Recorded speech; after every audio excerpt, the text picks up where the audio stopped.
Not sure if I've mentioned this, friends, but I'm really trying not to drink alcohol at the moment. This is for a few reasons. First off, I'm taking antidepressants and recently learned that mixing booze with meds can be a very, very bad idea.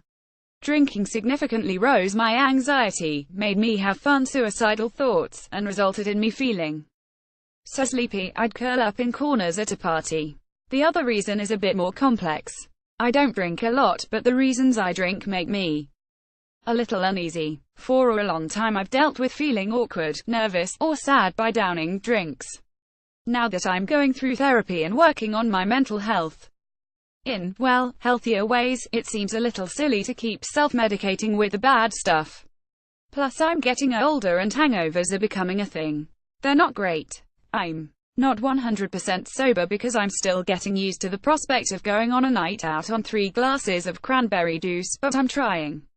And if people would be up for doing a few things, I reckon it'd be much easier to stop doing a thing that's definitely bad for me. And, hopefully, those same little things would help other people, too. Lots of people are sober for many reasons. They might be recovering from alcohol dependence.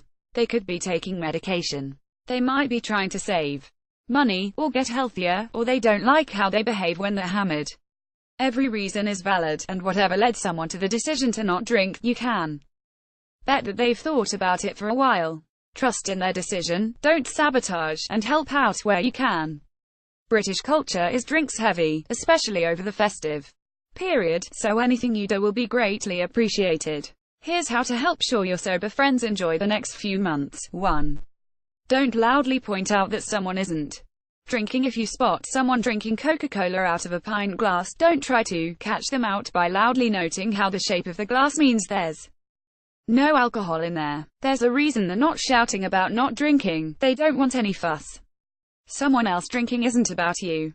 It doesn't affect or harm you in any way. Choosing not to drink isn't some big plot against you. They're not trying to pull a fast one on you or get away with something if they don't declare they're sober, and there's no need at all for you to show you've found a flaw in their system. 2.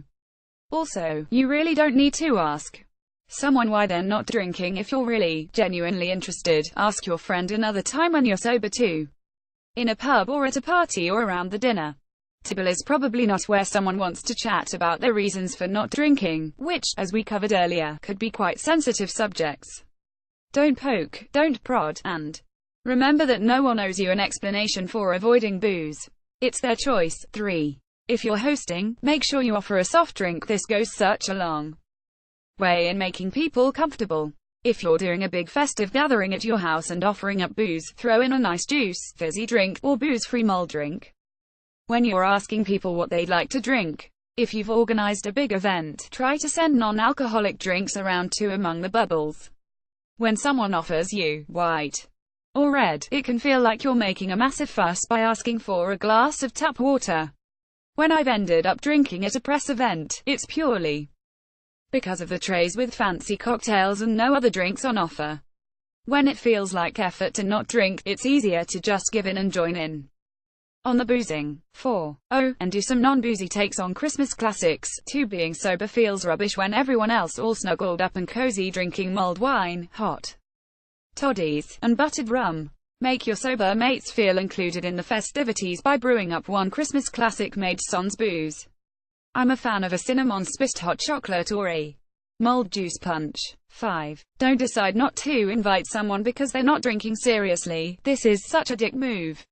It screams, loud and clear, that you only want someone coming along if they're drunk, that they're only fun if they drink. That's such a damaging message. You can justify it by telling yourself you don't want to make a sober person uncomfortable, but it's up to them to decide what they're comfortable with, not you. Don't exclude someone from plans just because they've decided not to drink alcohol. Give them the opportunity to come. Make them feel welcomed. Reassure them that giving up booze won't mean people won't want to hang out with them.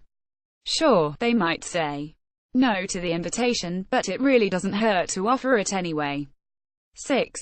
Please don't pressure a sober person into drinking. If someone says they're not drinking tonight, respect that. Don't pull out all the stops to convince them. Don't buy them a shot so they feel obligated to drink it. Don't get everyone to chant, drink, drink, drink.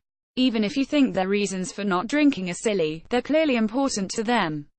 They know best. Let people be sober if they choose and don't be a bell end. 7. Don't make us sit out of drinking games, okay? So if you're at a party and you're planning to do some drinking games, don't say, oh, we can't do that because X isn't drinking, or tell them they can sit this one out.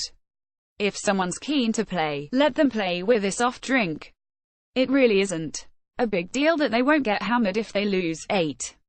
Stop asking if it's okay that you drink if a sober person has come to a Christmas party, or a pub, or a mulled wine night, or a fancy dinner. They're fully prepared for the fact that other people will be drinking. They're not idiots. You don't need to keep making a big deal out of your own drinking, apologizing or questioning whether it's okay.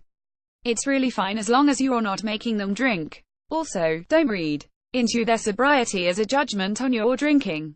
It's not. We're all just here to have a good time and celebrate Christmas. It's just that not all of us are drinking. Okay. More, an alcoholic tells us how he navigates Christmas parties, more the moments that changed the way we partied, drank and got high forevermore. How to survive the party season if you're not drinking.